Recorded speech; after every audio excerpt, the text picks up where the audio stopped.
County Human Resources Appointments and Equity Committees, call to order. Madam Clerk, please call the roll. As a reminder to all in attendance, this meeting is being recorded and live streamed on the county's YouTube page. Calling the roll, Ms. Turner. Here. Mr. Gallagher. Mr. Miller. Here. Ms. Conwell. Ms. Conwell is absent. Mr. Sweeney. Present. You have a quorum. Okay, thank you. Is there any public comment? No, Madam Chair, no one has signed in.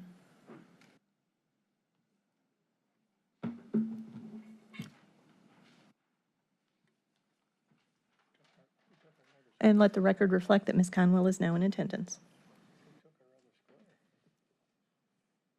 Waiting for you. Got it. Okay, can I have a motion to approve the minutes from the February 20th meeting? So moved. Is there a second? Second. All in favor? Aye. Aye. Okay. All righty. I thought that it went. Madam Clerk? Resolution 2023-0318, confirming the county executive's reappointment of various individuals to serve on the Cuyahoga County Citizens Advisory Council on Equity for the term July 15th, 2023 through July 14th, 2026, for the reappointments of Dr. Heidi Gullett, Eddie Taylor, and Janice Contreras. Okay, we'll hear from the administration. Morning, Madam Chair.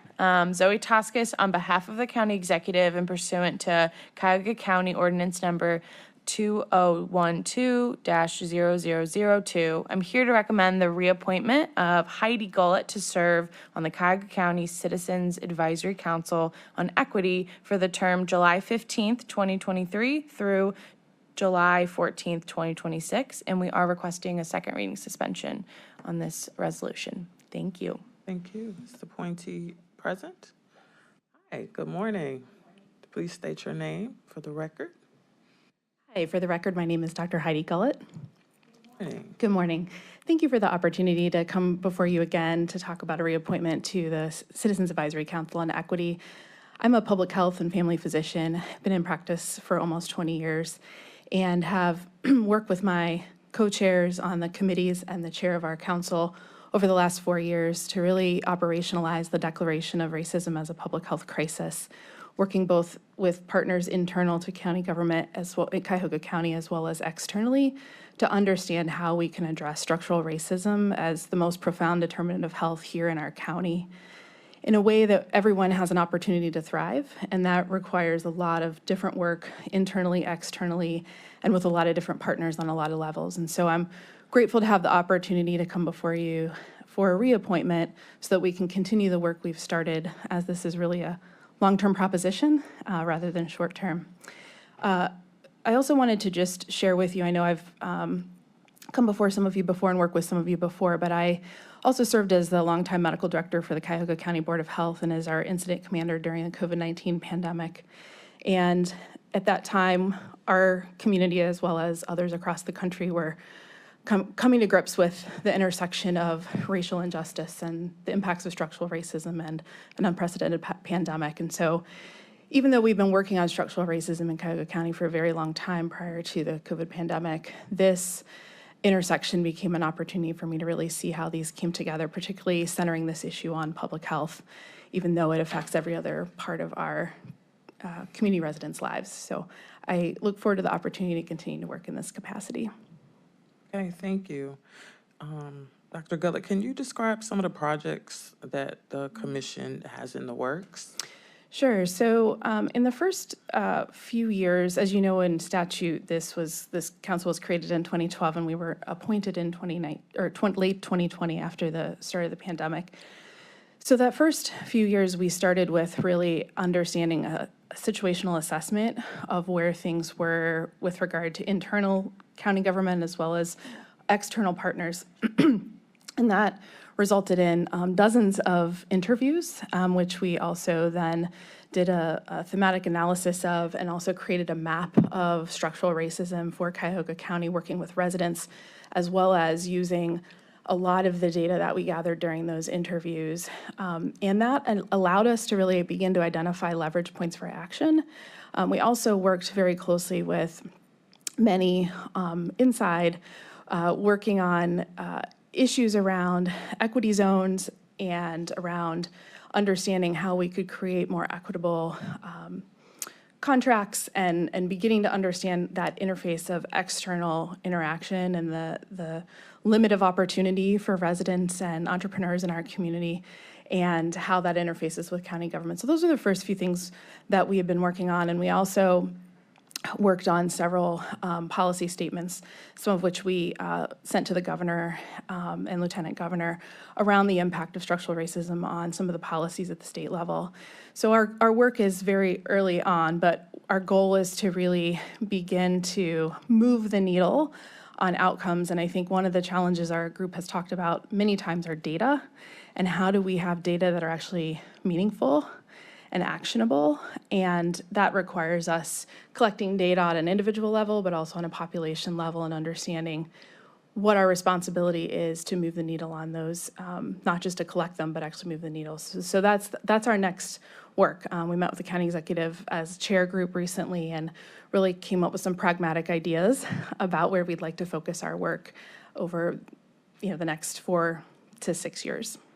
Before I turn it over to my colleagues for questions, just curious, was there a response from Governor DeWine or Lieutenant Governor Husted? Not to my knowledge. This was around some of the racism declarations that were presented at the state level and then pulled back.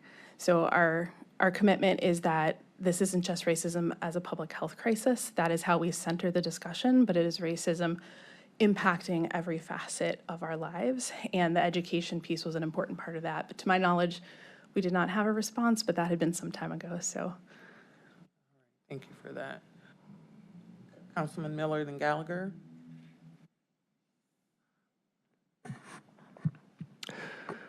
So, Madam Chair, thank you. My question is regards both the work that the council is doing and also the focus of your data collection.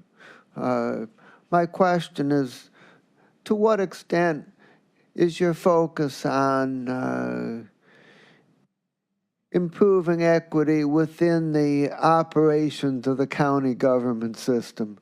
And to what extent is it community-wide focused on the entire population of Cuyahoga County?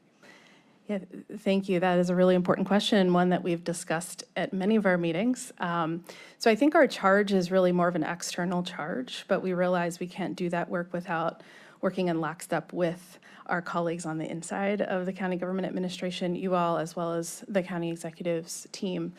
So I think the way that we have really put this together over the first 4 years and our recent conversations in the last month have been really about how do we ensure that we're moving forward with the same understanding of what we're trying to achieve, the same understanding of what equity is, the opportunity for everyone to thrive, and the fact that this is a long-term life's work, but we've got to move the needle. We can no longer just sit and acknowledge that it's a problem. And so that requires us to work alongside our internal colleagues, but we really don't have jurisdiction to do anything or to mandate anything, but that we're working alongside so that we're not working against each other, but actually trying to create synergistic lines of work. And externally, really trying to understand how do we interface with all the other partners in the community also doing equity work. There are a lot of community partners working to foster equity in this community, working to address structural racism. And if we can really begin to work and row in the same direction, we have a much better chance of moving the needle on some of those data elements. And I think my hope is that we would be able to see data internally and externally, when I'm talking about county government, when I use those two terms, to really help us understand where the leverage points are for action and how we can actually show that we're moving in a lot of 4 years is the time that we've been here. That's not a lot of time. We're over 400 years into this, but we've certainly got to show some action. And so I think that's kind of where we've landed, is that we're working more externally, but really trying to be synergistic with the work that's happening inside that's very focused on equity. So I would just make a comment that the array of community partners that includes local governments, nonprofits, businesses. It's pretty widespread, and I think it's really a source of strength in Cuyahoga County. I mean, you look at a lot of other communities around the country, and you don't have this widespread commitment that we have. I mean, there's certainly a long ways to go, but we certainly have people and commitments in place that give us a lot to work with, and so I appreciate your efforts. Thank you. Thank you. Thank you. Councilman Gallagher. You said something interesting, equity and outcome. Just define that. Yeah, so the way that and I think many of us on the council, the way we've collectively begun to describe and define equity is an understanding of conditions which everyone has an opportunity to thrive. And we have a lot of outcome data in lots of different parts of our world. So I am in healthcare and public health. I have lots of data to look at every day. Some of them are useful when thinking about the big picture and the system and trying to change systems so that everyone has that opportunity to thrive. Some of them maybe less so. So I think our goal, and what I personally really aspire to, because data are sort of my thing, is really trying to create an understanding, a comprehensive, holistic view of data for the work that we're doing so that we actually are outcomes driven. We're data driven in what we're trying to do, but that doesn't mean it's just large scale population health data such as cardiovascular mortality. It's actually about quality of life. It's about opportunities that people have to eat healthy, to have transportation to get to their appointments. So for me, it's looking at that opportunity to thrive on lots of different outcome levels. And I don't think we're at the place where we have that holistic, comprehensive understanding from a data perspective. But that is the desire that I've had in working in this community for a very long time, and also with my fellow colleagues. And how do we create that system where we can bring those different types of data together to be outcome driven toward the end of fostering equity, really about everyone reaching their full potential, whatever that might be, that they're thriving and they're having a quality of life. So that's kind of how I define it. See, I think equity has been a word used. It should be equality, but equity flies in the face of equality. Opportunity, if you have, and I argued this when we passed this legislation, which I voted for because words were changed. The way it was written, I didn't appreciate. And I think to use racism is very strong and unnecessary. Have you found racism in Cuyahoga County, specifically the government? So, Keeping in mind that the government's been run by one party for 70 years? right. I think your point is important. And I think it's really important that in these discussions around everyone having an opportunity to thrive, that all perspectives are heard. For me, it's really important to talk about this and name racism because I have practiced for 20 years in conditions which some of my patients have not had optimal opportunities to thrive based on the conditions in which they're living. Now, that's social. It is, but many of them have not had intergenerational wealth opportunities. They've not had opportunities for the same education. And so that's complex. But for me, I think it's really important that we can come to the table and respectfully talk about the ways we think about this issue, but also recognize the ways in which some groups of people have been disadvantaged by different patterns in our community. And that's not limited to our community, it's communities across the country. One of the ways I see it here is that I do a lot of work in public health and I look at a lot of health outcomes. And when I look at certain neighborhoods in Cuyahoga County, not just in the city of Cleveland, but also in Cuyahoga County, there are certain neighborhoods where health outcomes are unconscionably worse than places just a few miles away. And it's my job as a public health physician, as somebody working on these issues with colleagues of all different political backgrounds, all different races, all different, countries of origin and backgrounds, to come together for a mutual understanding and agreement that we can work together to ensure everyone has an opportunity to thrive. But in some of those locations, we're going to have to identify that certain resources are needed that may not be needed somewhere else where those population outcomes, mortality indicators are not nearly as significant. So that's kind of how I look at it. It's really, this is not, in my opinion, this can't be divisive. We are going to be a stronger community when everyone in this community has an opportunity to reach whatever potential they're optimized to have. And so for me, that's why this is so important. But I do name racism as a white person because I have seen instances on an interpersonal level, but also on a systemic level where people of color in our community have not had the same opportunities that I have growing up as a white child in Northeast Ohio. That's where I've come to after 20 years, and I'm still on this journey of evolution. But I do really want to be clear that that's kind of what motivates me. I have 2 children, and I also want them to understand they've had a lot of opportunity, and everyone, their peers, should all have that same opportunity. It's multi-leveled, I understand that. We've struggled with that ourselves with many instances since this government's been in place, and it's not an easy question to answer, and it's difficult. But I think using strong words should be held in abeyance for strong things that happened, actions that have happened. Just to use a word, I think is very dangerous, and to replace equity with equality is beyond dangerous because you're watering down equality, which I think is the most important thing. And when you go to equity and outcome, which I don't think you really answered, is upsetting the apple cart of equality. And I think being equal and treated equal is our most important thing to do. I think equity goes the other way. Again, semantics right now. We are in, obviously, one of the poorer areas in the nation, one of the most crime-ridden areas in the nation. And our dollars are restricted and finite in what we can do and how we can do it.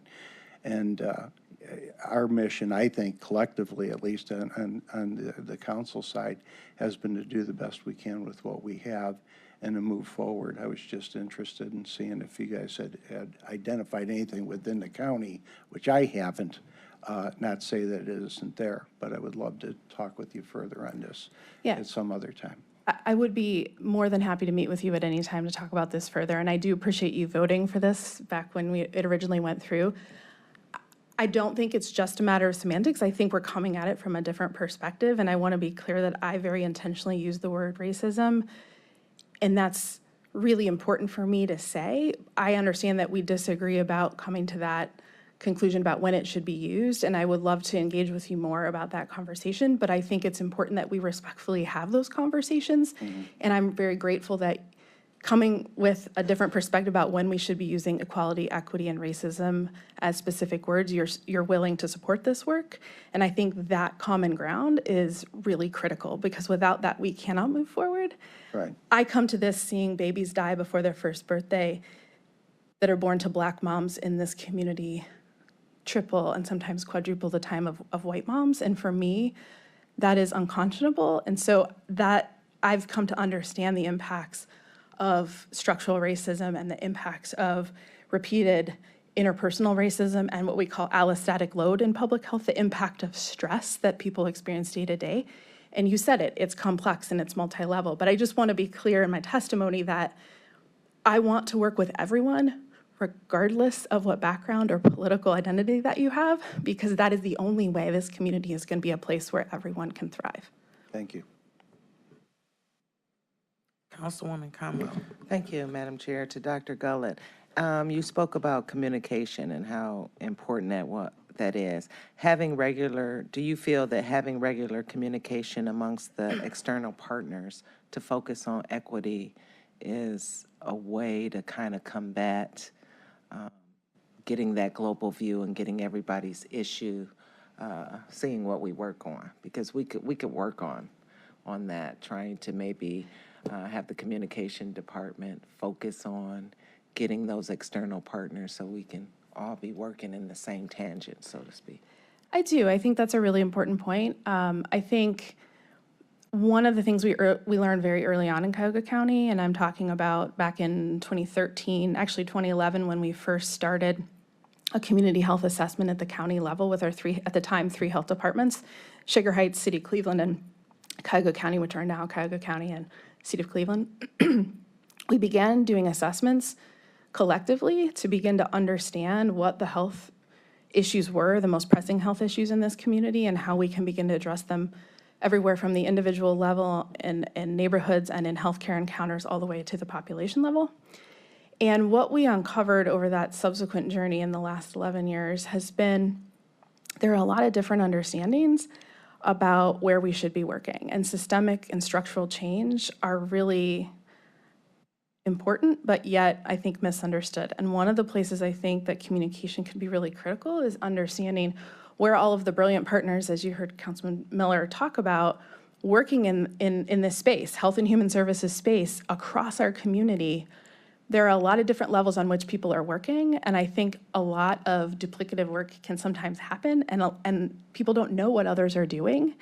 And so for me, that understanding of where people are working in this space, not to own anyone else's work, but simply for awareness and lack and not duplicating what we're doing so that we can be synergistic in the impact that we have is really important. And it seems like perhaps county council, county executives team, the county government as a whole could be a place where that sort of coalescing of understanding what's happening could be done.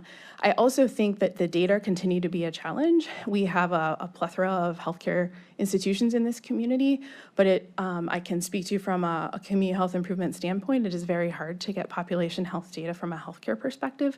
We've been working on that for a number of years. We've used foundation funding to stand up platforms like healthyneo.org to get health and human service data available to the public so they too can see what's happening and hold us accountable.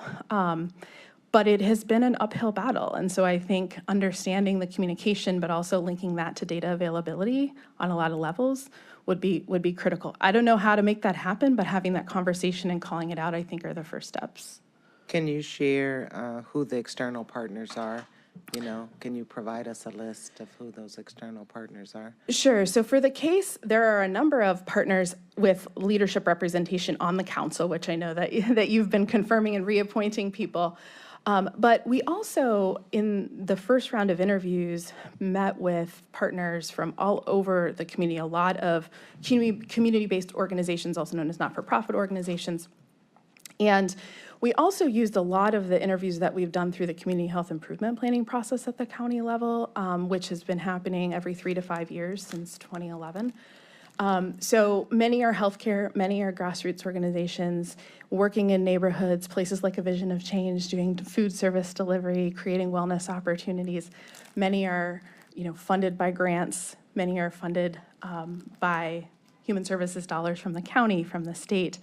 So there are a lot of different groups that I think are part of this work, but understanding how we come together with an organized and focused vision over the next 4 to 6 years is really the current work of the case. And that's what the co-chairs have been doing. And I think your point about data and communications and who are the partners is really important to elucidate as we come to a real focused agenda.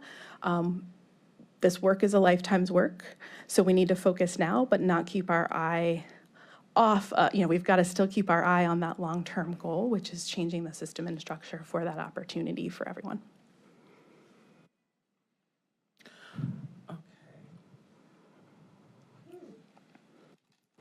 I'm going to tell you a story, a quick story. And I would, like my colleague, like to continue this conversation offline. I do believe that it is important. We have different values and viewpoints and definitions sometimes of words. But I want to tell you a story. Last week, some of my colleagues and I, we traveled to Marion County, Indiana, to visit the county jail. Some of us had been to Franklin County Jail previously. I personally, and I know many of my colleagues, have been to our county jail here. So we had gone into the medical facility, and I'm with leadership from the jail. I'm with the warden. I'm with the administrator. I'm with the county executive. I'm with my council president, Pernell Jones. He and I were the only two African Americans on the tour. But we walk into this medical facility, and there's some nurses and some other medical staff around. And because I have been to jails previously, I know what I'm looking for. They're all standing in a group, and they're just listening to the one person, lecture to them. And I'm like, I want to see what's in here. So I start to walk around the facility. And I go and I look in a few rooms, and then I go past the dental room, and I see a woman in there, and I go past her, and I go all the way down. So I'm just looking in the office spaces, trying to see what's in the space. We're on a tour, right? So I come back toward the group, and then the lady, she comes out, and she goes past me. She goes down the corridor. I'm still walking back this way. It was a long room.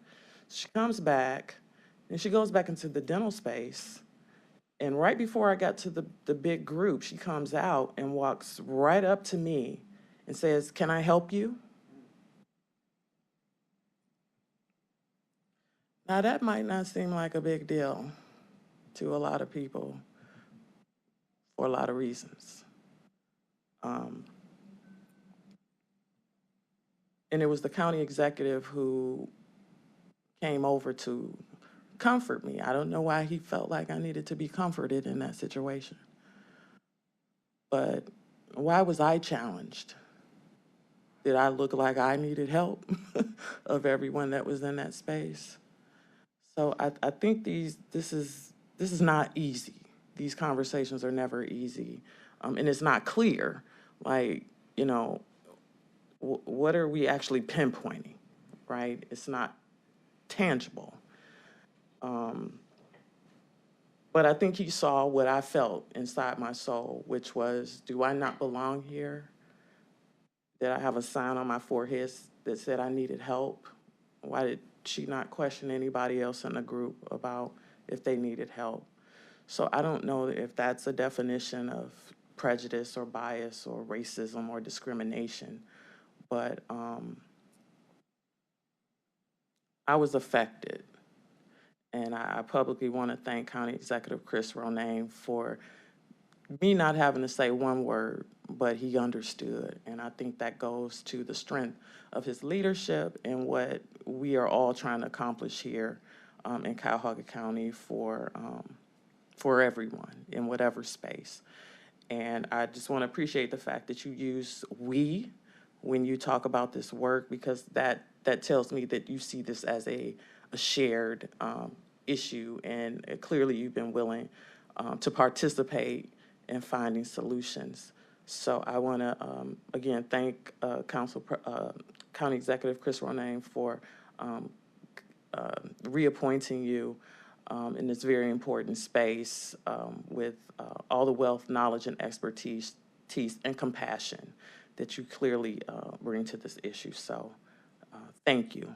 Thank you, Chair, for your kind words, and thank you for sharing that experience. I, as a white woman, will never know what you and my colleagues and fellow residents of color experience on a daily basis, but it is my ethical and moral duty to be an ally in this journey, and that I don't always know what that looks like from day to day, but you sharing experiences like that helps me understand just a slight bit more what that allyship can look like, so that we all have that opportunity to My do answer and be to whatever her we want. was that I'm with them,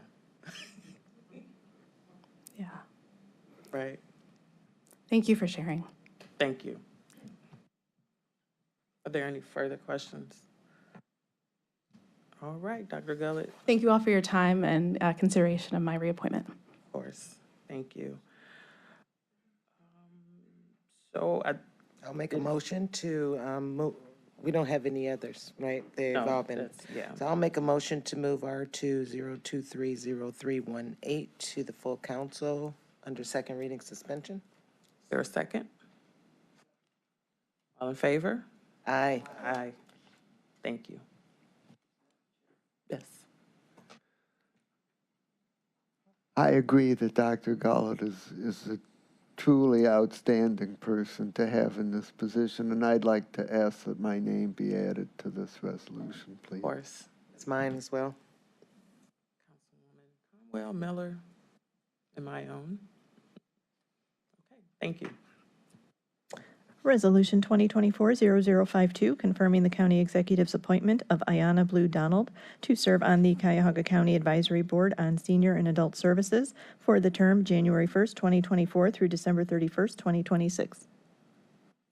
Good morning, Madam Chair. Again, on behalf of the county executive and pursuant to Cuyahoga County Charter Section 6.04, I'm here to recommend the appointment of Ayanna Blue to serve on the Cuyahoga County Advisory Board of Senior and Adult Services for a 3-year term that started January 1st, 2024 and will end December 31st, 2026. She will be replacing Emily Lundgaard on this board, and we're requesting a second reading suspension.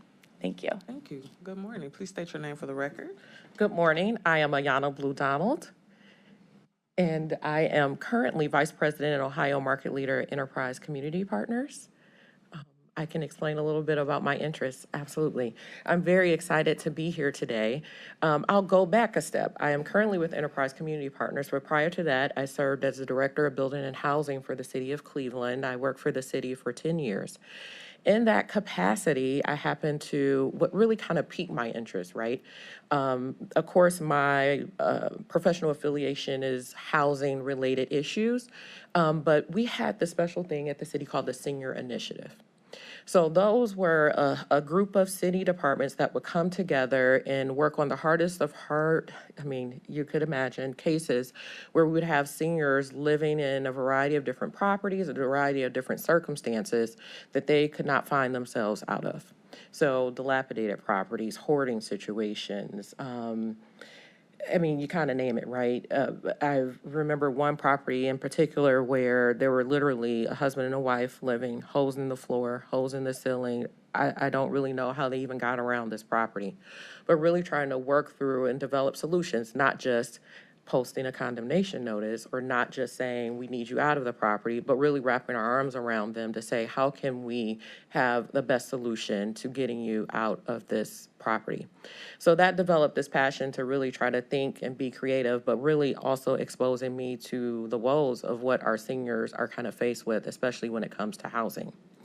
Now, as I made my transition for the past couple of years to Enterprise Community Partners, we do a variety of different things in our community. We're a national nonprofit. We do things such as invest and fund in affordable housing solutions for seniors and other individuals as well, but seniors.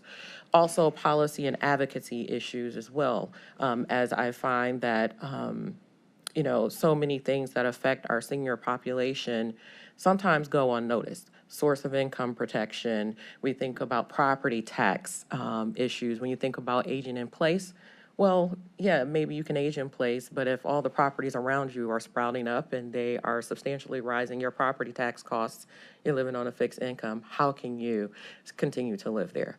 So these are the things day to day that we work on, that I work on, and that I advocate for and push for to get more units, to rehab, to have people, senior, outfit their properties and be able to actually live and sustain on their own, as people like to do. So I'm just happy that I have this opportunity, that my work life a little bit and my passion can intersect with the work that the county is doing as we look to service the people here in the county. Okay. The issue of affordable housing has been popping up everywhere.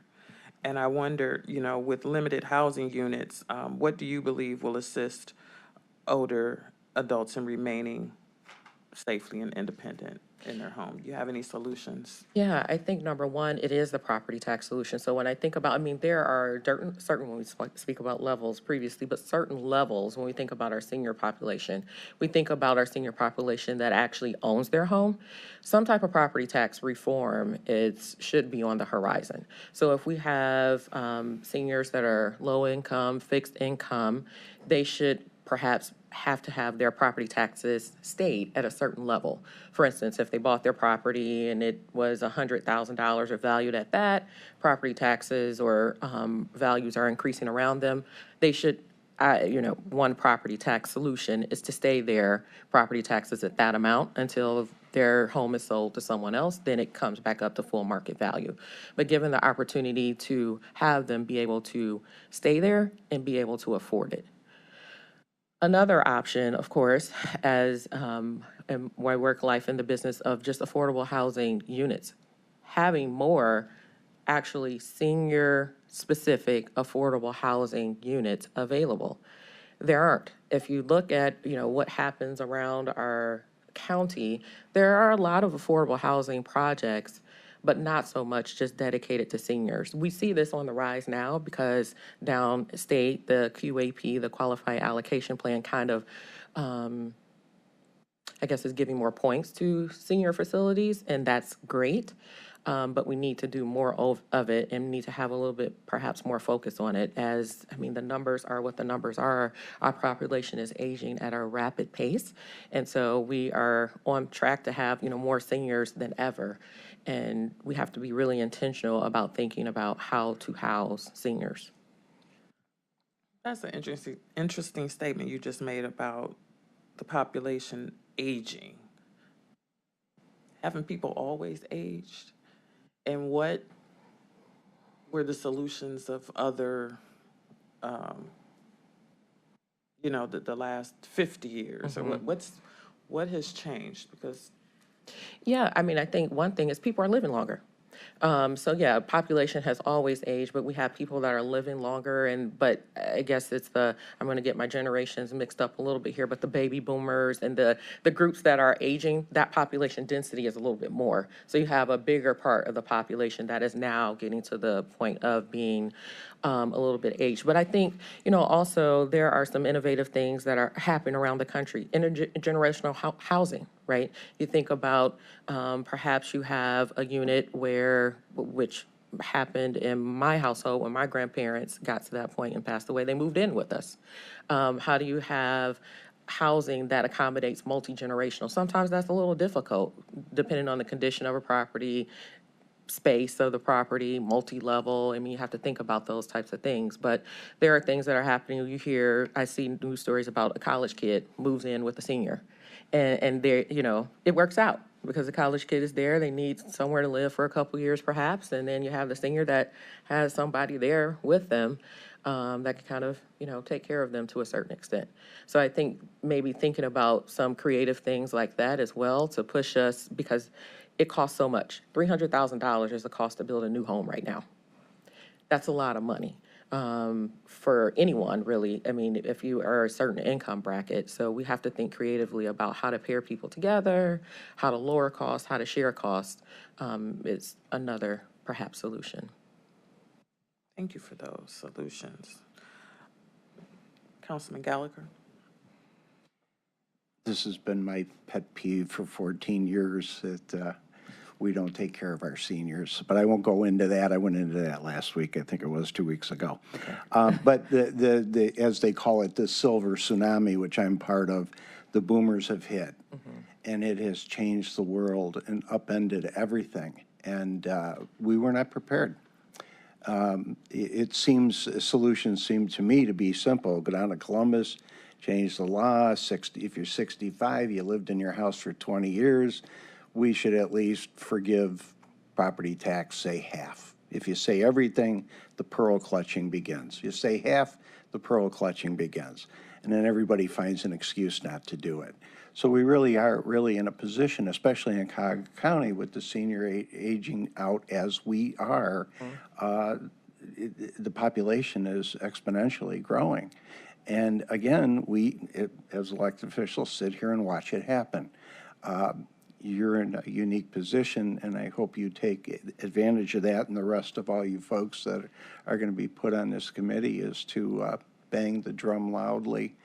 And it politically, I just think it's such an easy sell because everybody loves their grandma, grandpa, mom, dad. it's just so easy to sell that, and we don't sell it to provide as they do in Franklin County. So if I have a disappointment while sitting in this seat, this has been it. And I think it needs to change, but I need people like you and the others that'll be put into this committee to do that for us. Because the political will doesn't seem to be there, not only here, but in Columbus, which quite honestly holds the keys to allowing what you might want to do is age people in their homes if indeed they can. I understand the trials and tribulations of seniors with mobility, transportation, food, just everyday care. It's just not there. It's just, for many of them. I'm okay. I'll be okay. My parents are okay, but other people aren't. So there's something going back to the struggles that we've had with injustices throughout, not just the county, but the state and the nation. This is a big one to me, and it's right in front of us, and it's glowing silver, and we're not doing anything. So please help us. Thank you. Councilman Sweeney. Thank you, Madam Chairwoman. It's finally good to see you in person. Yes. Good to see you as You well. put up with me for many years as the Director of Building and Housing, and I never met her. But she's been super responsive to picture of the public servant, and she cared there. And you took care of the dilapidated houses and tried to improve them. Now you're trying to improve the quality of life for the citizens that needed them most, our seniors. Two things is how much momentum we get into the state about trying to change that, because I know it's been going on for a while. Your advocacy and this group could have an impact, and I think it's just being ignored. And we can get loud because it makes all the sense, and I think that's an avenue to try to reach a realization of what you're talking about at the state, Madam Chairwoman. Great to see you as well. I will say that it is getting a little bit of traction because, to your point, Councilman Gallagher, everyone ages. It's a nonpartisan issue. And so this is an issue that crosses every divide, every division. At some point, you are going to age. And so this is not an issue that just one set of people are having. Everyone is having this issue. So there is actually a property tax proposal on the table downstate, not perfect, and a group of folks that are kind of coalescing to bring some proposals. So we are at that table. There are a couple local people. Cleveland Neighborhood Progress is one. Ed Stockhausen is really leading that work. So we sit on a committee, well, work-wise, I sit on a committee with him and a couple other local people that are really saying, okay, pushing proposals together. So the plan is to present a couple of proposals to some legislators in Columbus to say, here, these are your options. Because there are multiple options you could have. There's things called loop, circuit breakers that just say, hey, if you're at this income, you don't have to pay anything, or freeze your property taxes. So I think we can get some traction.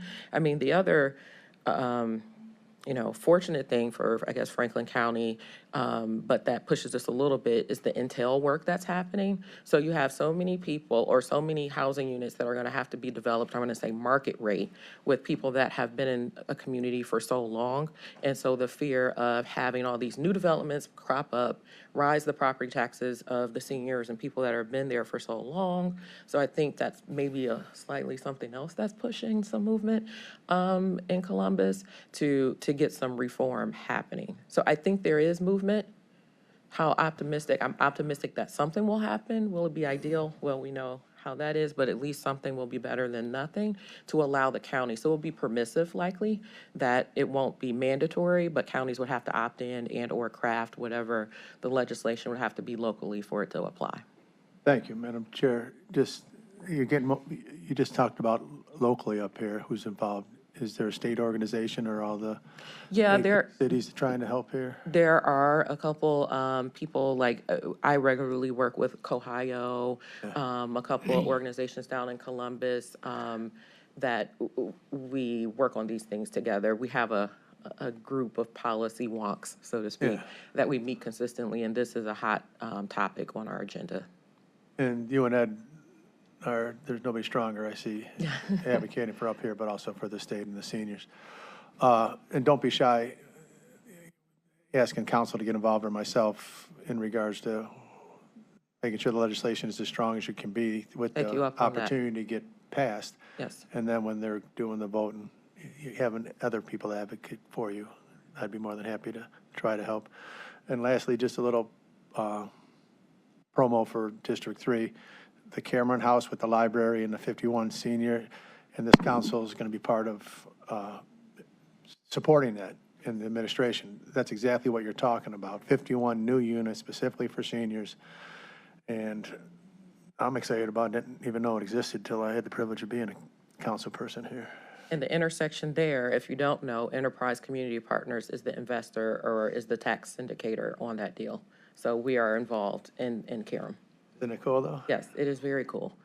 The idea of having a library below. is- Library and a senior set Yeah. in the heart of the west side, of Yep. the Midwest side. So thank you, Madam Chairwoman. Madam Chair. Councilwoman Conwell and then Councilman Miller. Thank you, Madam Chair. I just want to thank you, Ms. Donald, for coming out. I just have a comment. The creative housing mechanisms that you mentioned have been thought of and shared with all of the directors of Health and Human Services agencies here. How can we have intergenerational housing? It more was focused around our homeless population and how we could be creative with that, having an elderly. So we've thought about it. We've discussed it with outside partners. We just got to find the funding and getting other people to support us in that mission and being creative. So it's not all falling on property tax reform. So we could have a mixture of different ways because we know people are struggling out here. So, thank you. Thank you. Thank you. Councilman Miller. Madam Chair, I would just like to add my support about the tax relief for senior citizens. I get calls on a regular basis from my constituents saying that they're really struggling to stay in their homes, and especially seniors because of the tax rates, and but I gotta say that the push among the leadership in Columbus is to phase out the income tax, and I think that's misguided. Property taxes are a bigger problem than income taxes, and income taxes are the one state tax that's somewhat based on ability to pay because it's graduated to some degree, and so I think getting meaningful state action on helping seniors with their property taxes is going to require getting the state leadership to focus off of income taxes and onto property taxes as to where the relief should be focused. Okay. Thank you, Councilman Miller, for that. Did you have my name, if it passes? Councilman Sweeney. And mine. Me too. And Thank you. Miller. And Conwell. All of us. Thank you. Thank you. Okay. All right, Ms. Blue Donald, thank you so much. Make a motion? We need to make a motion. Mhm. I'd like to make a motion to pass it. Is there a second? And do we need Under- suspension? Yes, second reading. Second reading suspension. Make a motion for second reading suspension. And there's a second. Second, Conwell in favor? Aye. Aye. All right, thank you. Resolution 2024-0053 will be held as Mr. Scott Pyfo is unable to attend today's meeting. Okay. Madam Chair, Council Rule 9C allows for the reading of very similar items by abbreviated titles. Therefore, items D through K will be read into the record by abbreviated titles if there are no objections. Oh, please proceed. Resolution 2024-0054, the appointment of Mara Lane for the term January 1st, 2023 through December 31st, 2025. Madam Chair, on behalf of the County Executive and pursuant to Cuyahoga County Charter Section 6.04, I'm here to recommend the appointment of Mara Lane to serve on the DSAS Advisory Board for a 3-year term that started January 1st, 2023 through December 31st, 2025. She will be replacing Jennifer Rosick. We are requesting a second reading suspension, and she's here to present. Okay, thank you. Good morning. Please state your name for the So, record. Madam Chair, question. Yes. My question is why is a term that started on the beginning of 2023 just being appointed now? It's not being listed as an unexpired term. At least the description gives the impression that it's been vacant since that date. To my knowledge, I think Jennifer had been serving up until now on her expired term, and we are just doing a catch-up on the backlog of our DSAS appointments. Okay, thank you. Okay, thank you, Councilman Miller. Okay, good morning. Good morning. My name is Mara Lane, and I'm here from the City of Cleveland Department of Aging. I am a disability and aging inclusion advocate, a public servant, and a millennial who is deeply committed to aging here in Cuyahoga County. I grew up in Shaker Heights and am proud to call myself a 4th-generation Clevelander. I'm so honored to be here asking for an appointment to this committee because I've watched my great-grandparents and now through my parents live incredible lives and choose to age here in Cuyahoga County. After receiving my degree in Kent State University, I began my career in theater at Cleveland Public Theater in the Patron Services Department. There, I created accessible and inclusive spaces for people with all ages and disabilities. And this, plus my own lived experience as a person with a disability, is what sparked my interest in the career field of aging and disability. I worked for Max Housing, a local HUD-subsidized, accessible housing provider for over 4 years, as the outreach coordinator. During my time there, I was lucky enough to learn underneath Max Housing's executive vice president, who is now the executive director of LEAP, Beth Glass, who is one of the area's foremost experts in physical accessibility in spaces for people with disabilities. There, I became an Americans with Disabilities Act coordinator and helped shape accessible spaces online and in person throughout Northeast Ohio. And I taught thousands of seniors and people with disabilities how to age safely in their homes and to prevent falls. In my current role at the city, in the Cleveland Department of Aging, I lead the city's Age Friendly Initiative, the sister plan to the county's Livable Cuyahoga project. Our Age Friendly plan is heading into its 2nd iteration since we joined the network of livable communities in 2014. My team and I chose to begin this project by training representatives from every department throughout City Hall to be champions of our rapidly aging population. An effort that I see reflected in the Division of Senior and Adult Services staff's plans to coordinate our plans as sister plans.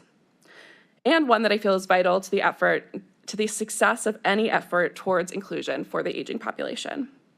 My commitment to serve the aging population and my commitment to grow older myself in Cuyahoga County are one and the same.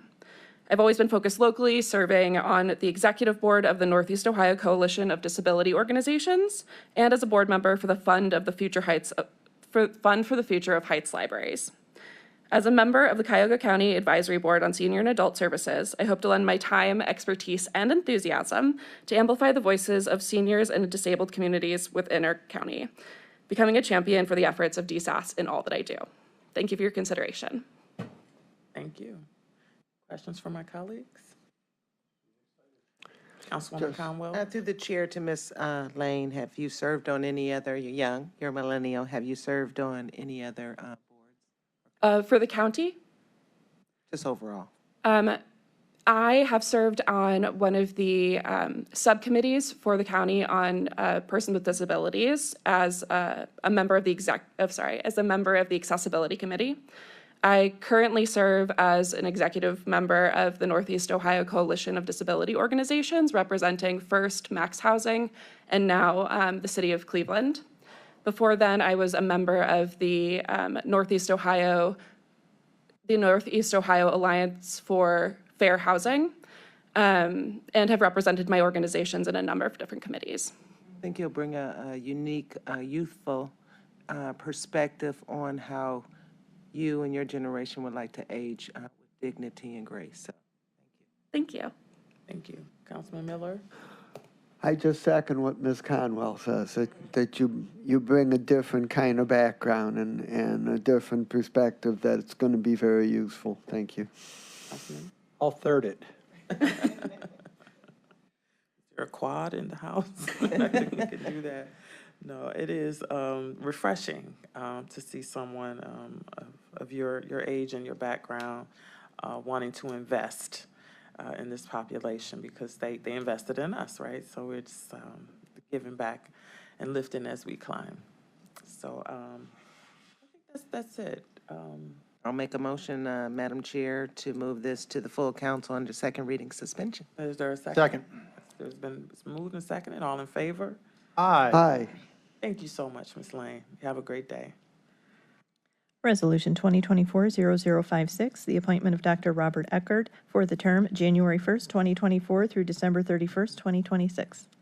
Madam Chair, on behalf of the county executive and pursuant to Cuyahoga County Charter Section 6.04, I'm here to recommend the appointment of Dr. Robert Eckert to serve on the DSAS Advisory Board for a 3-year term that started January 1st, 2024 through December 31st, 2026.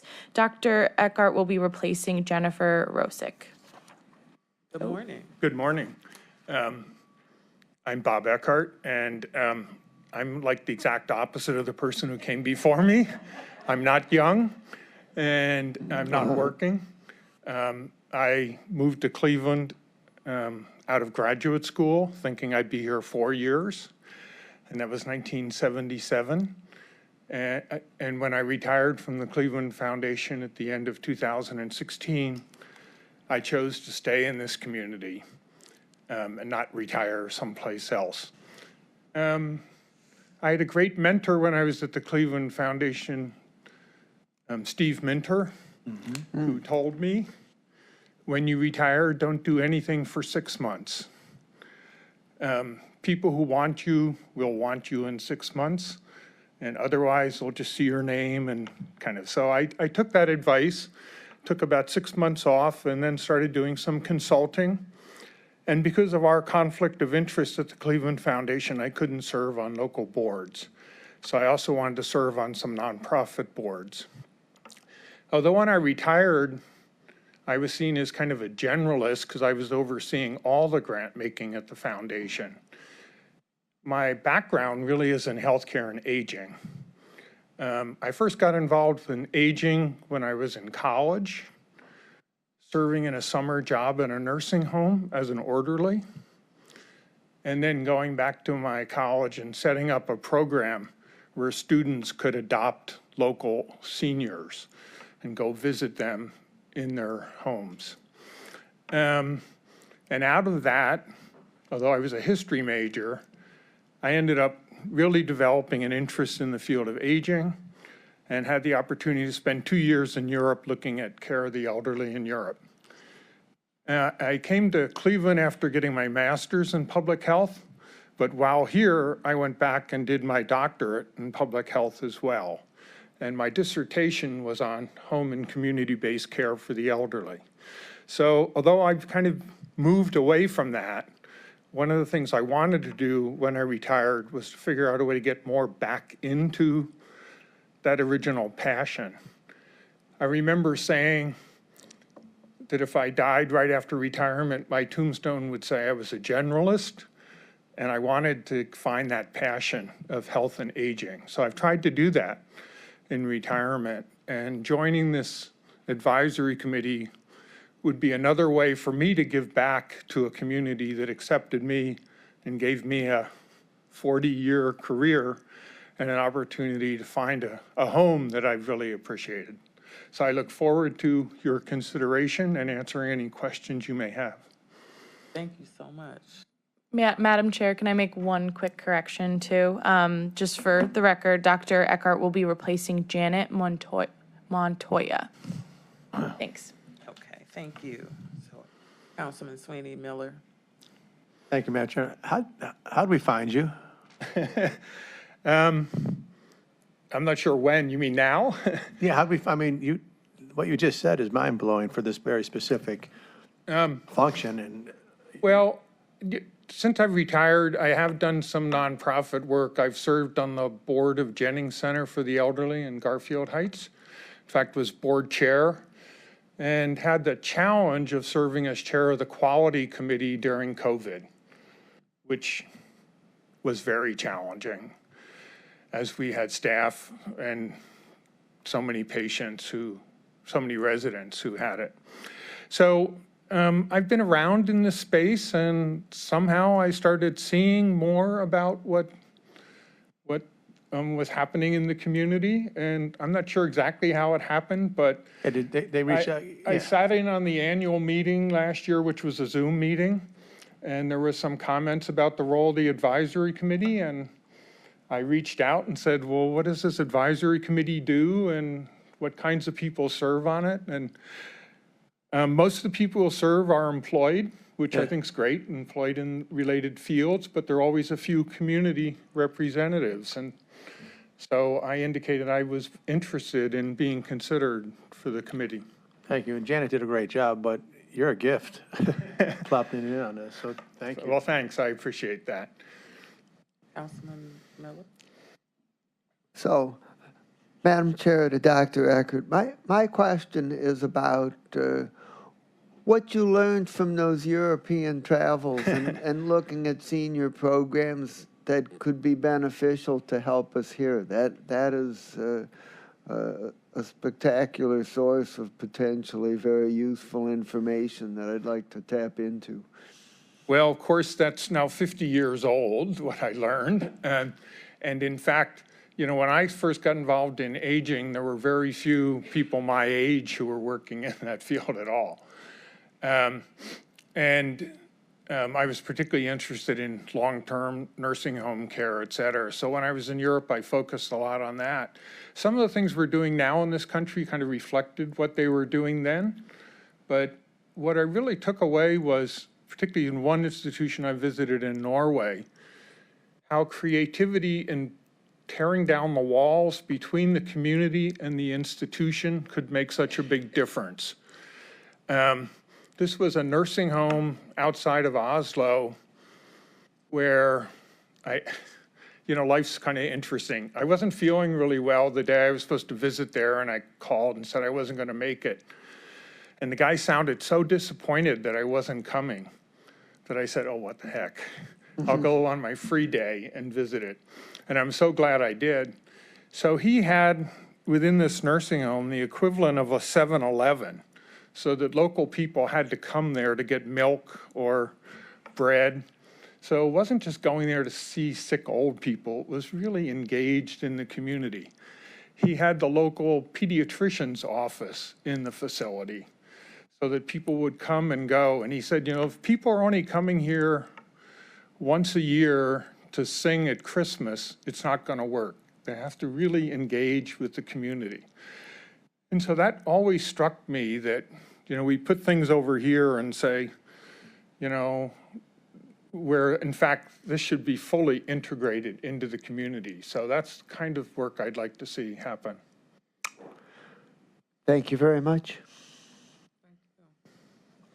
I'm just thinking, like, when I hear your name, I hear it coming out of John Ryan's mouth from my time in Senator Sherrod Brown's office, just over the 10 years, always talking about Bob Eckert. In 1973, that was the year I was born, you were graduating with honors. Right. And here you are still finding ways to serve us. We are so grateful that you haven't taken up on white sand and blue waters and, and enjoying your time. Well, I did move onto the Gold Coast, so I'm on the water, but it's not exactly blue, sitting on the beach in Florida, so. Well, we'll take that. Again, thank you for your willingness and your desire and passion to want to continue to serve. Can I get one more? Yes. Thank you. I just want to thank you for putting up with me all those years at the Cleveland Foundation. The Cablevision stuff, man. Well, Remember that? there are things that are easy and important and things that are difficult and important. And that was a difficult one, but it was important. So I appreciate your commitment. Yeah, when we got together, we Make it we done. figured it And out. we figured out a way to, I don't know if it was making lemonade out of lemons, but it was something. So Yeah, I that's certainly what- appreciate your commitment as well. And you put up with me. Thank you. I'll make the motion under second reading suspension to favorably approve. Mr. Eckert? Is there a second? Second. It's been moved and seconded. All in favor? Aye. Aye. Thank I'm you. sorry I moved so slowly. I have a few circulatory leg issues that make it a little bit. So if I look like I'm staggering back, it's not that I've been drinking this morning. It's just that I have these leg issues. You are fine with us. Thank you. Resolution 2024-0057, the reappointment of Kathleen Hallisey for the term January 1st, 2024 through December 31st, 2026.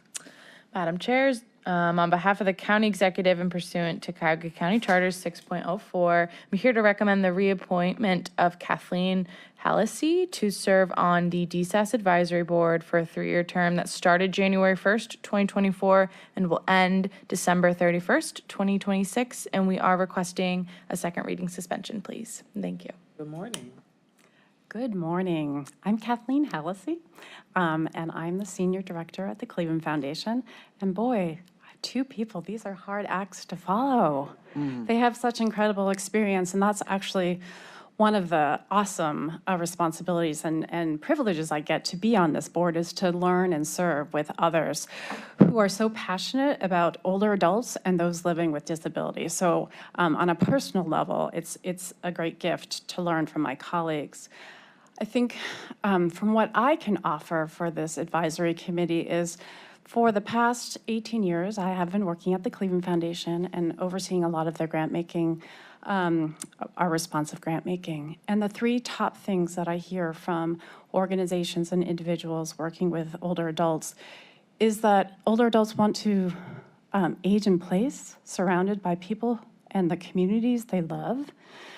They want access to meaningful opportunities, to be connected and being part of something, and that access to either services, transportation, amenities, et cetera. And so being able to partner and learn from DSAS and focusing on those areas is really the opportunity for my expertise and my background. I also have worked in the federal government, and so I understand how things get done. And so it is really a joy to be part of this committee. So I hope I will get reappointed for another term. Questions from colleagues? Thank you for your service. Thank You get you. to work at a beautiful building every day. We were there yesterday, some of us. Congresswoman Shontel Brown hosted, elected officials and members of the clergy there. So kitchens are amazing. Okay, I'm sorry. I'm just going on. I mean, we're pretty satisfied. I'm satisfied, but it is a beautiful building to work in. And thank you again for your willingness to serve. I will move that we send this item to the full body of council for second reading under suspension of the rules. Is there a second? Second. Moved and seconded. All in favor? Aye. Thank you so much. Madam Chair, can Ms. Kathleen leave her card for, with the clerk? Thank you. Thank you. Resolution 2024-0060, the reappointment of Shannon Moniak for the term January 1st, 2024 through December 31st, 2026. Madam Chair, on behalf of the county executive and pursuant to Cuyahoga County Charter Section 6.04, I'm here to recommend the reappointment of Shannon Moyniak to serve on the DSAS Advisory Board for a term that started January 1st, 2024 and will end December 31st, 2026. We are requesting a second reading suspension, and Shannon is here to present. Good morning. Morning. Good morning to everybody. My name is Shannon Moniak. I am currently the Executive Director at Services for Independent Living, which is a center for independent living. It is one of 12 in the county, and one of 12, I'm sorry, it's one of 2 in the county and one of 12 in the state of Ohio. The idea behind Centers for Independent Living is to help individuals, not only that are aging, but those with disabilities, to be their own advocate. And if they don't have those skills, is to give them those skills, and to also give them the skills of independent living so that they can, and I'm going to be mimicking a lot, sorry folks, the whole aging in place. Aging where I want to, and this is a quote from one of the individuals I had as a nursing home transition case. He said, I don't want to die here, I want to die at home. And when I first started at SIL, I was a nursing home relocation case manager. So my job under the Medicaid Home Choice Program was to move individuals from the nursing home into the community of their choice, whatever that may be, and help them with the wraparound services to get what they needed, right? Utility assistance or housing vouchers or things like that. So I got to see firsthand the needs that were there for the aging and the disability population, items that I definitely probably took for granted, but things that folks needed help with when, again, they moved to where they wanted to be. And again, this individual, this man was like, I don't want to die here, I want to die at home. I didn't expect that kind of comment to come out of somebody's mouth. Again, it kind of took me back, and I said, well, then I'm going to do everything I can to help you get there. Couldn't tell him he was going to live forever. I wish I could, but I couldn't. So I said, well, we'll do what you need to do. Man just needed a couple things. He needed he needed an aid. He needed some utility assistance, and he needed some grab bars. Other than that, he was as happy as a clam. So I came to find that everybody's needs and their wants are a little bit different, which is another piece that a center can work with, is because it's very individualized. My last 3 years on the DSAS board has been unbelievable, and in a very selfish way, I really hope that I get reappointed because I don't feel my time there is done. I'm a new director. I've been the director. I will be going into my 5th year here this summer, but as I've grown as a director, I've grown with this board, and I have met some amazing, amazing people that have helped me collaborate and have helped me actually make some other connections to things like the funding and other programmatic enhancements that my center and things within the county can do.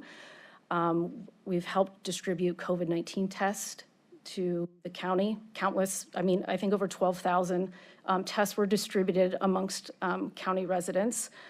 And like I said, I've worked with some other individuals that are also here on other collaborations and coalitions, again, to enhance the lives of people with disabilities and those that are aging in this county.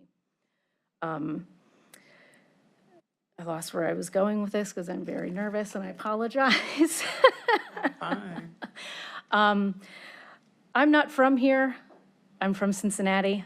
It's where I was born and raised. I went to Bowling Green, thought I was never going to stay in this state, never wanted to, and lo and behold, mid-40s years later, here I still am. I love this county, love everything about it. I know that my kids love it here, and I know they're probably going to live here forever, so the most selfish thing I can do is prepare this county for me to age, because the things that I can do now, I will selfishly utilize in hopefully 25 years. Councilman? Why not? Thank you, Madam Chairwoman. How happy is a clam? Well, first of all, they live on a beach, and I don't know about you, but I'm a water girl, so the beach is my happy place. So I would imagine on a scale of 1 to 10, it's got to be a 9.5, right? I don't know. Thank you. No, I was curious. Me too. It's a really uneducated guess on my end. Where's your one of 2 in the county, the one that you happen to have the privilege of being the executive director? Where's it located? Okay. That's hopefully not a trick question. So we're actually in the transition of moving. No, I want to know if you're in mine, if you are. I'm literally from here. I'm going to my new location in Westlake. You're Pat Make Kelly. sure the internet is being laid properly. Yeah, you have Councilman Kelly. So I was just curious. We went from Euclid, we're moving to Westlake. You had Councilman Simon. Okay. That was just more curiosity. And Oh, if okay. you were in my district, I would have been very happy. I would have came over and looked at it all. You're still more than welcome to come visit. And your passion is, as everybody's, is just oozing out of you. So keep up the great work. And Thank you. this committee's, under our leadership of our chairwoman, is responsible for all appointments, But this committee is just all rock solid, rock stars, focused on something that needs to be addressed. And Councilman Gallagher's like, I never heard about the silver tsunami coming. I'm in that. No, I'm going to have to steal that. So I'm just, it's real by name, and we're a little bit behind, but having this team together is just incredible. So thank you. Just a quick comment, Councilwoman. I thank you for your perspective, and I think we have three different age-wise perspectives. We have someone that's older, someone middle-aged, and a youth. So you're looking through different lenses of how it's going to impact you years later and how it's impacting the residents today. So thank you again. I think that's what's also really neat about this board is that it's so diverse. Everyone has the same end goal, but just kind of getting there is never a straight path. It's crooked, there's potholes, there's everything, so. Well, thank you for your willingness to serve and your enthusiasm about serving. So we're going to expedite this lady's appointment. Thank you. Can I have a motion to move this item to the full body of council for second reading under suspension of So the rules? moved. Is there a second? Second. They're moved and seconded. All in favor? Aye. Thank you. Thank you. Resolution 2024-0061, the reappointment of Yvette Bozeman for the term January 1st, 2024 through December 31st, 2026. Madam Chair, on behalf of the county executive and pursuant to Cuyahoga County Charter Section 6.04, I'm here to recommend the reappointment of Yvette Bozeman to serve on the DSAS Advisory Board for a 3-year term that started January 1st, 2024 and ends December 31st, 2026. We are requesting a second reading suspension, and Ms. Bozeman is here to present. Good morning. My name's Yvette Bozeman. I am graciously asking to be reappointed to the board for a second term. I have truly enjoyed working with Miradell and Natasha, have learned so much. I am from the McGregor family. I work with Tangi McCoy, who's head of the PACE program, and Khan, who is our CEO. I happen to be the executive director for McGregor. So seniors and the aging population, it's been a passion of mine for years to come. I know you spoke about having all the array of ages. I'm a baby boomer, so I've seen it from her age, Laura's age, all the way up to now. And I'm happy to have been a part of some of the changes that have happened in the nursing home realm. And now with McGregor growing the campus, making it a better place for our seniors in our community and in Cuyahoga County as a whole. Just been a wonderful experience.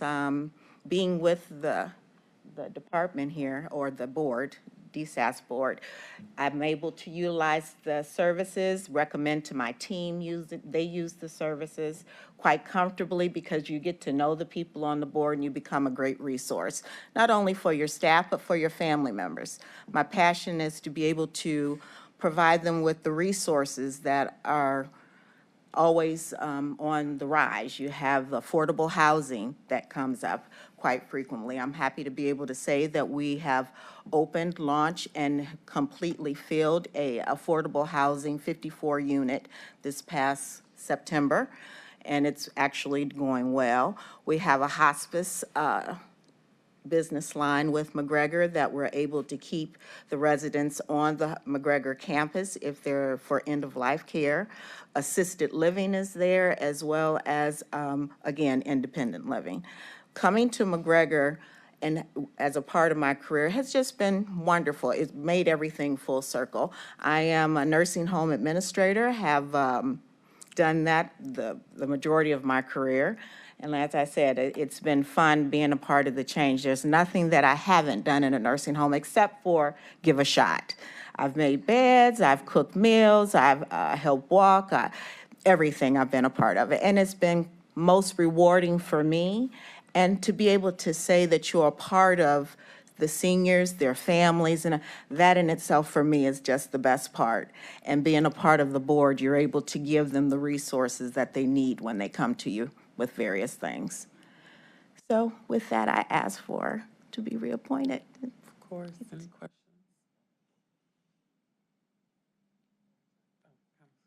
Yes, you bring a well, thank through the chair. to Ms. Bozeman. You bring a wealth of knowledge in terms of the nursing home. So from your perspective, can you share with us how McGregor is, and I'm happy that they are expanding and benefiting, whereas we have a few other nursing homes in the community that I heard may be going out of business. So Yes. how do we? You know, one of the things, I think being situated where we are, we're right in East Cleveland, right on the Cleveland Heights line, if you go further down Lee Road and Shaker. We're able to provide to all the communities.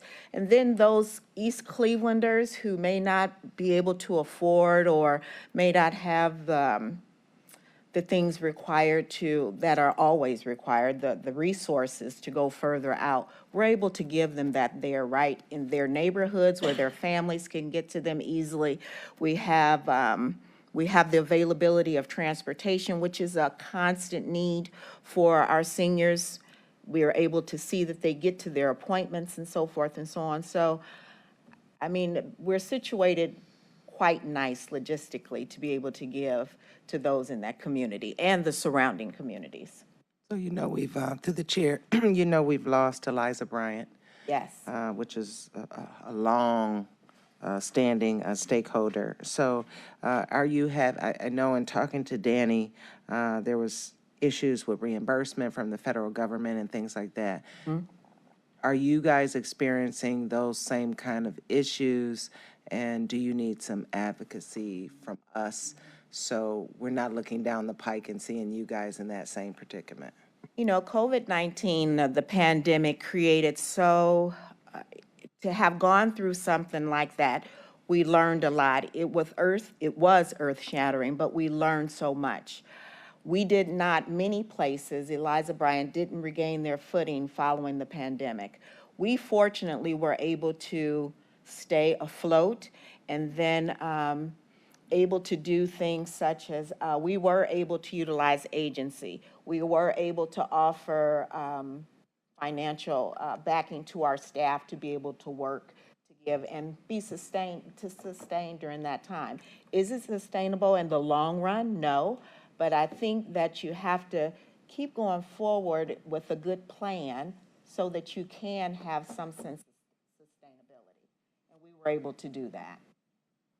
Question, your strategic plan, is it current, and how long is the term for your current strategic plan? We just completed our strategic plan for the next 3 years at the end of last year, and we're actually the first quarter. We're reporting out on that to see how things are falling in line to begin with. But we go actively with the strategic plan, and we roll it out to all of our business lines and so forth and so on. I'm over residential housing, so most of those people roll up under me. And I like to say that the strategic plan, because we have such a part in it, we're able to make it work and able to go back to the drawing board and adjust it as necessary when we need to. The flexibility is there. Okay. For all of my constituents out there, nothing compares to this job, but one of the best jobs I ever had was facilitating voting for seniors in confined spaces, nursing homes, and was just wondering what your thoughts are as a board member and how we can work better with all of our senior population, wherever they are, to make sure that they are actively engaged in the civic process, because many of them, they absolutely still want to participate and vote. Yes, so active, so often, nursing homes, we have a negative stigma about us. But my goal in life has been, wherever you are, to do your best to make it the best place for them. Hence me doing everything other than giving a shot. We keep our residents active. We try to have many things and events to come in, which include the voting. voting is very, very important, and seniors will tell you that, you know, it's important for you to get out and vote and make these things happen. So we bring it in, the voters come and spend a day or two, they come in and they spend time with our seniors. We give them ample room, ample space, and usually, because of the size of the campus, the voting group that comes is about 20 or more, and they go through over the whole campus. So, They do enjoy voting. yes, they do, and they have many stories, They want their sticker. and they want their I voted today sticker. Yes, ma'am. Absolutely. Yeah. Any other Me too. questions? Yes, one comment. Is there, through the chair to Ms. Bozeman, when there's an issue on the ballot such as issue 26, Health and Human Services, does your agency put up signage or participate because it's a nonpartisan, it's for everyone? Okay. Social services, and then working with the Board of Elections and so forth, they communicate with them all the time. So yes, we have the signage, we have things around the building. In the resident council meetings, they talk about what's going on. They keep up with the current events so that they're abreast of all of the things coming up on the ballot. Okay, thank you. Bozeman, are you related to Bill? Bill Bozeman? Yes. That used to work for Congresswoman Stephanie Tubbs Jones? Oh, my Yes, goodness. he's passed away, but yes, ma'am. Yes, Bill was a mentor to me in my early years with the Congresswoman. So, hello. Well, it seems like you are in the right place to make an impact, and we are happy to support I'm happy to support your reappointment. And may I have, if there are no further questions? Madam Chair. Councilman Miller. I haven't made many motions today. I'm going to make a motion to refer Resolution 2024-0061 to the full council with recommendation for second reading suspension. Is there a second? And I will second that motion. Moved you. and seconded, all in favor? Aye. Thank you so much for Thank your you all. service. Thank you for your time. I Absolutely. look forward to serving again. Thank you.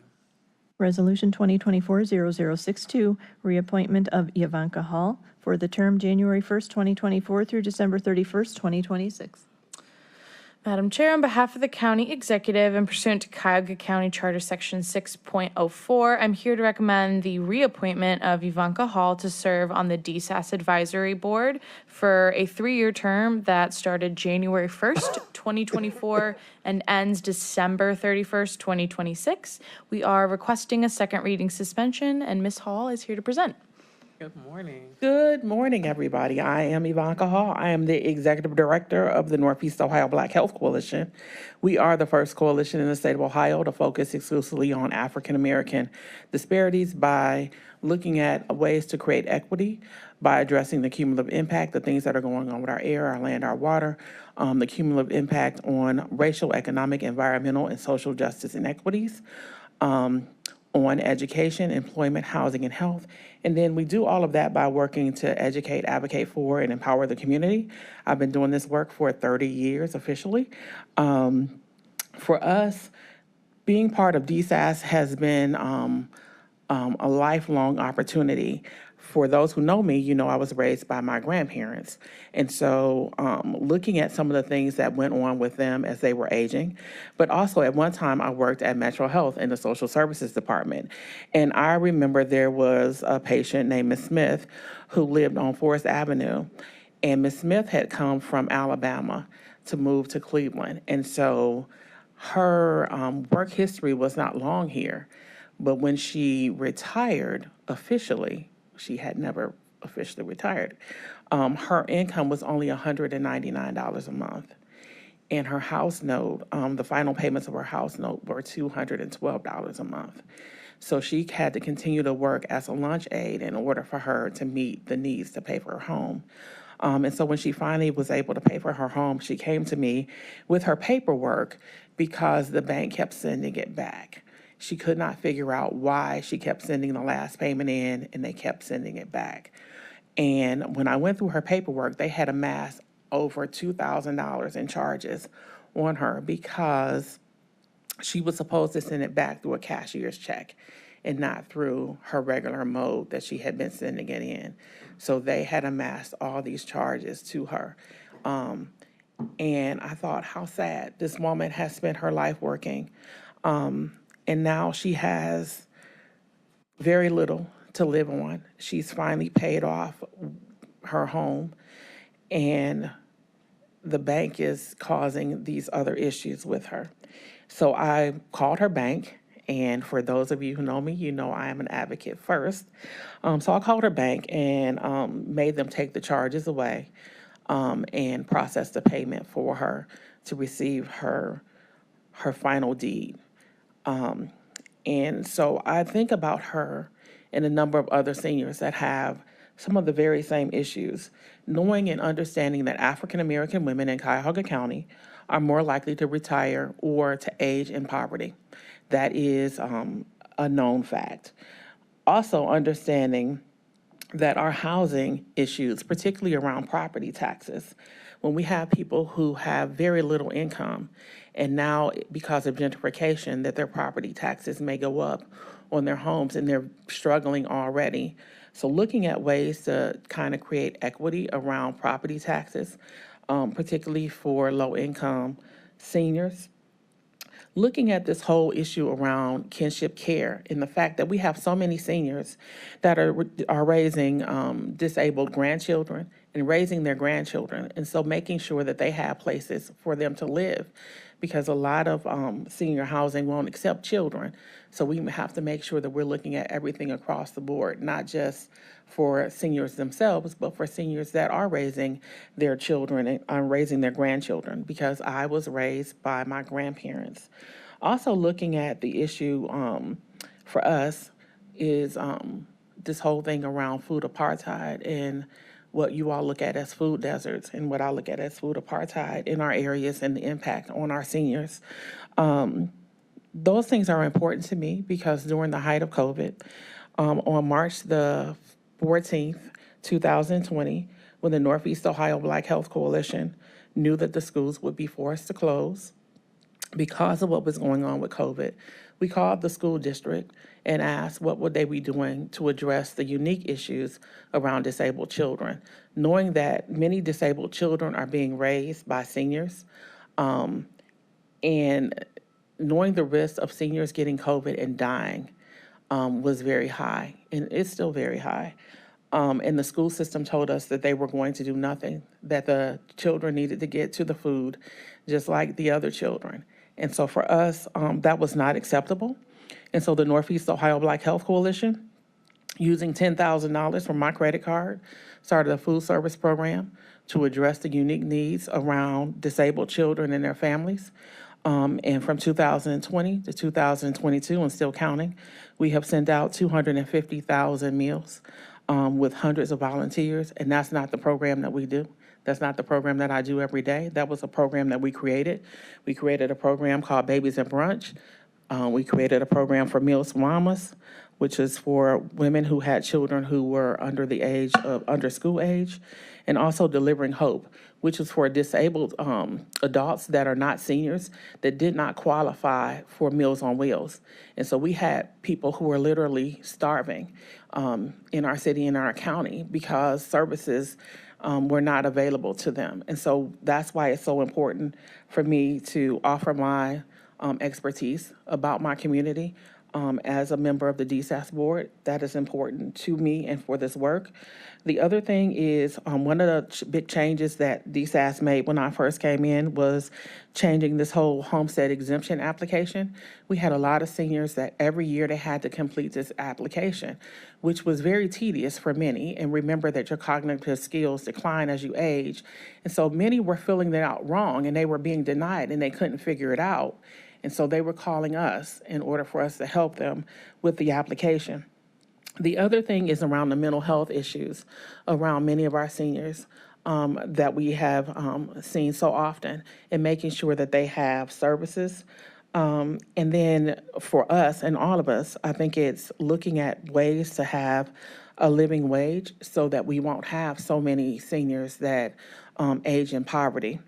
The bigger part of this for me is understanding the oral health needs of our seniors. I sit on the oral health board for the state of, for Ohio, Oral Health Foundation for Ohio.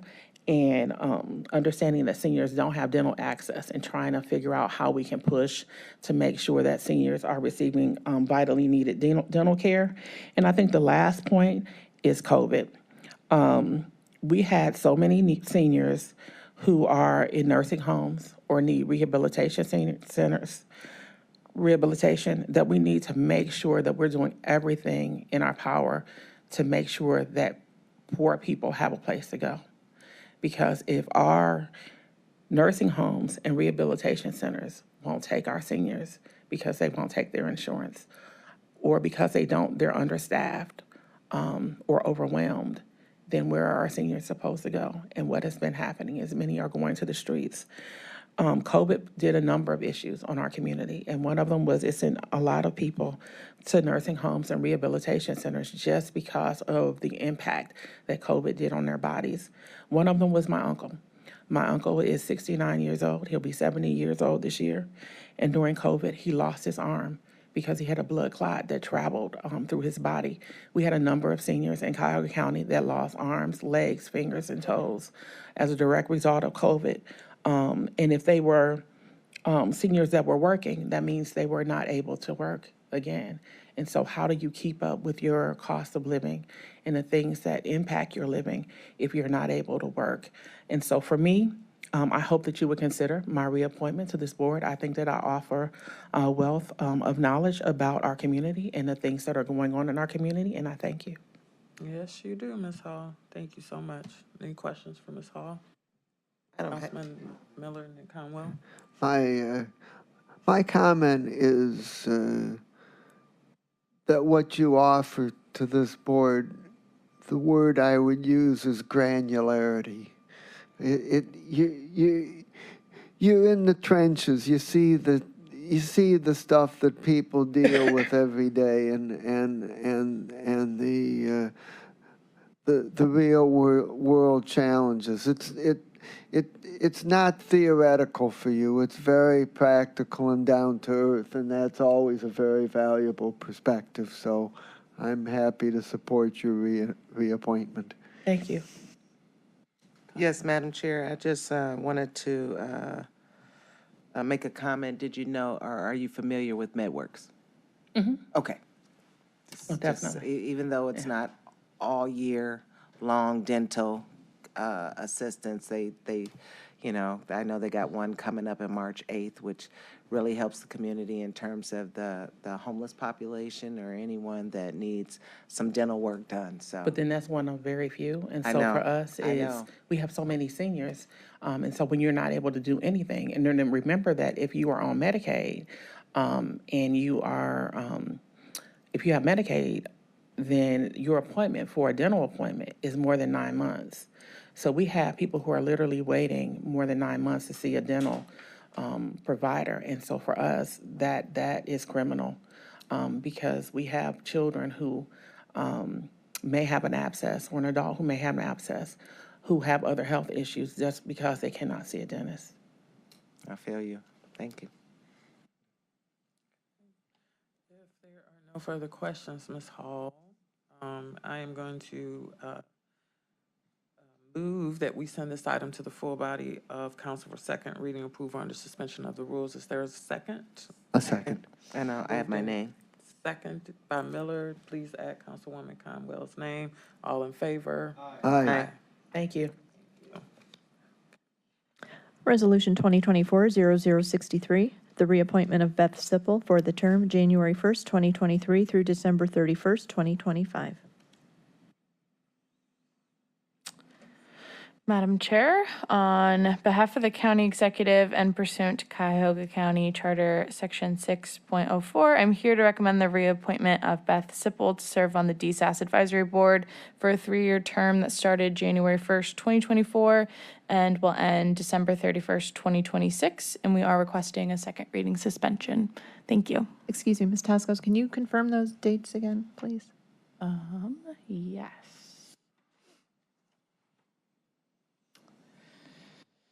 I do apologize. The term started January 1st, 2023 and will end December 31st, 2025. I apologize. Thank you.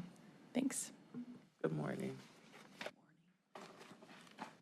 Good morning. My name is Beth Sipple, and I thank you for considering my reappointment to the Advisory Board.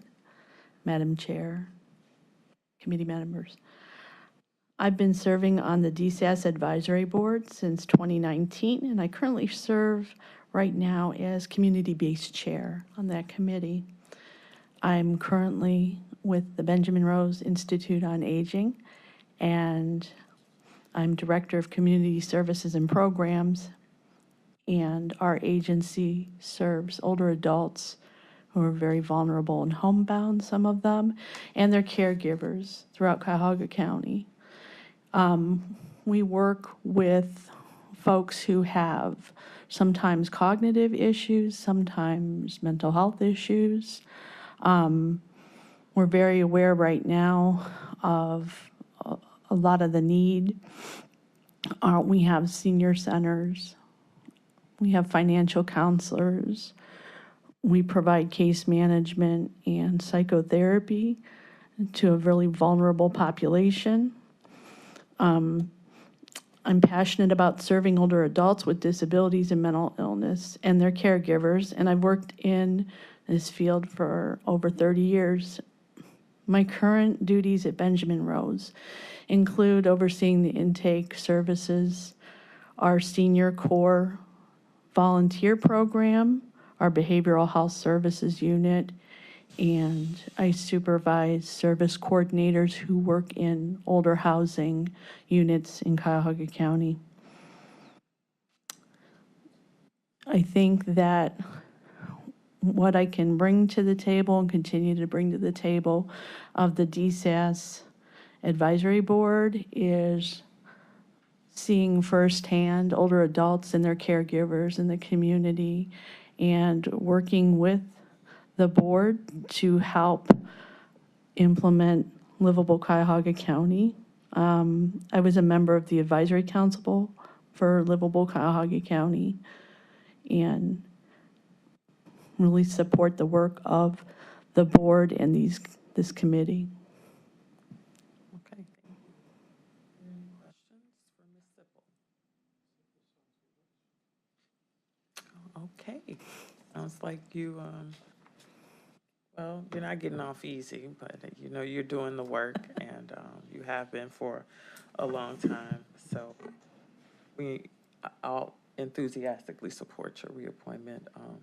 May I have a motion to move this to the full body for second reading under suspension? I so move for second reading suspension. Second, and I'll add my name. Been moved and seconded. All in favor? Aye. Aye. Thank you. Resolution 2024-0066, the reappointment of Julie Johnson for the term January 1st, 2024 through December 31st, 2026.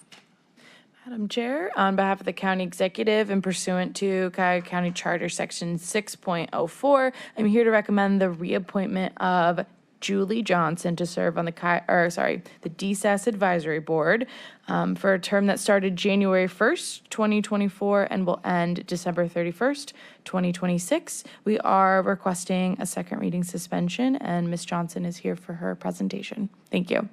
Good morning. Good morning, Madam Chair and members of the County Council. My name is Julie Johnson. I'm the CEO of Hunger Network. It has been my pleasure and honor to serve on the DSAS Advisory Board for the past 3 years, and I stand before you today humbly requesting my reappointment to this advisory board for the next 3 years to continue to work with my valued colleagues.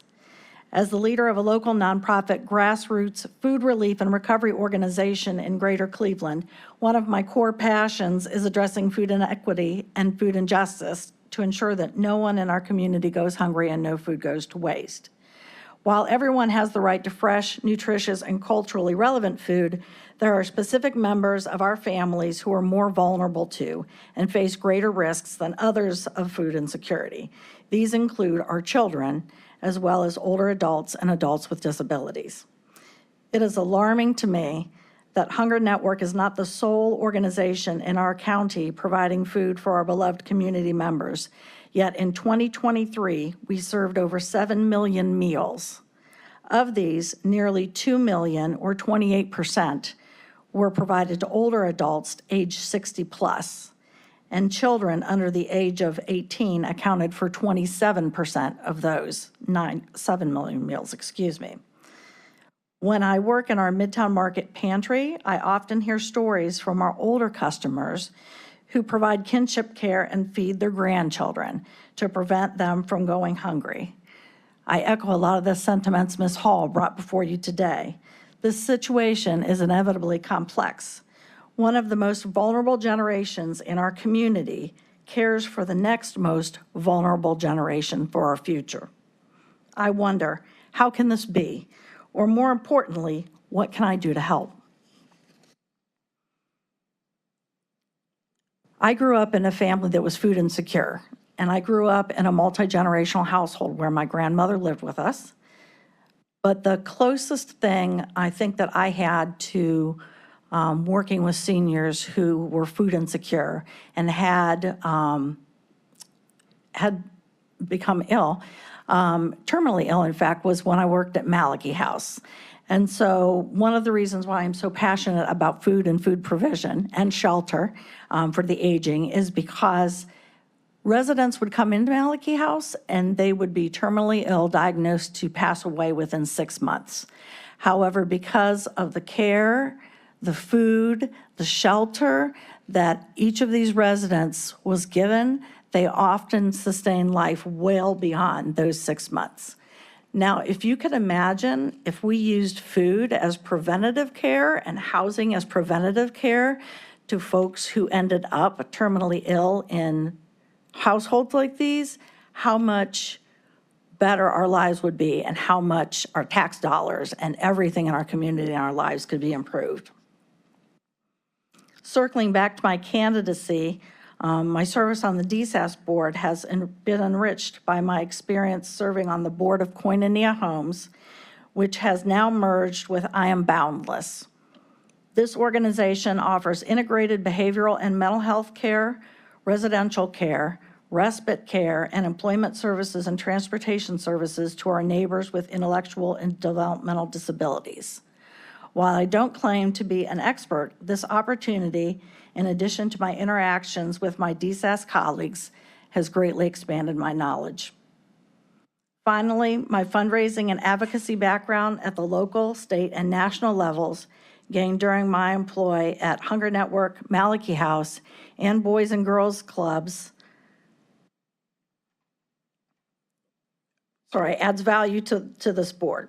Speaking of which, if reappointed, I have been invited to become the next Advocacy Committee Chair of the DSAS Advisory Board. Given this opportunity to come before you today, I would be remiss not to ask you for additional funding for DSAS and our seniors. I hope you will provide your most thoughtful consideration. Thank you. I appreciate your time and attention and my consideration of my reappointment to this board. Thank you, Ms. Johnson. Any questions for Ms. Johnson, Councilwoman Conwell? Yes, through the chair, just trying to, hurry along and expedite things. To the Executive Director, Ms. Johnson, have you seen an uptick in, we have the Welcome Center now with the county, and we're inviting refugees and other families into our community. Have you, and we're connecting them to wraparound services and to SNAP benefits, but we all know SNAP does not take any family to the end of the month. Have you seen an uptick in more culturally diverse individuals into your mobile pantry or your pantry? Yes, specifically to our Midtown Market, because we are located in Ward 7, which is near Asiatown. We have a number of Mandarin-speaking customers who come to our services there on a weekly or twice, 3 times monthly basis.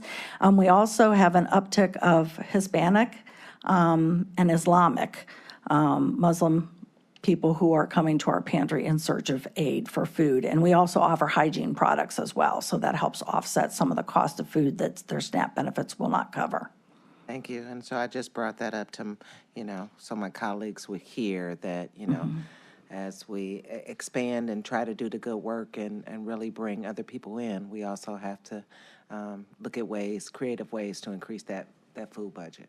Absolutely. And we've also needed to employ translation services, as you can imagine, because unfortunately, I'm not multilingual, and we do the best that we can with the volunteers and employees that we have, but You might want to reach out to the Welcome Center. They they have a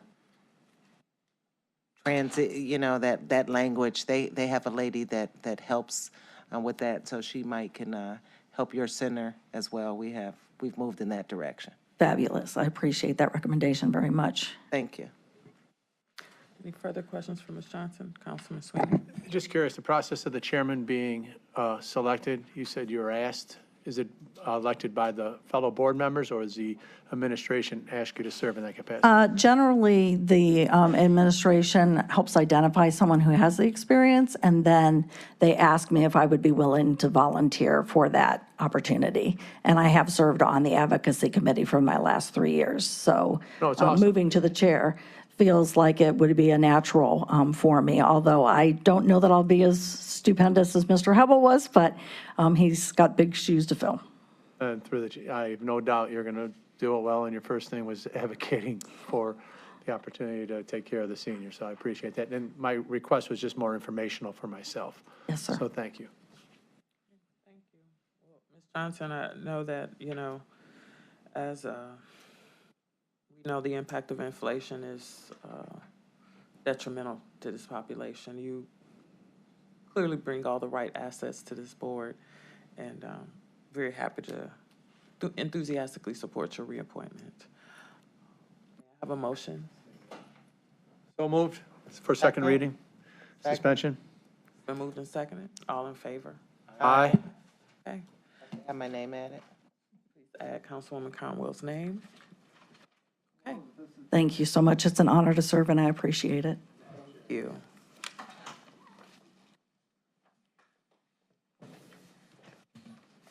Okay, is there any miscellaneous business? There is none. This meeting is adjourned.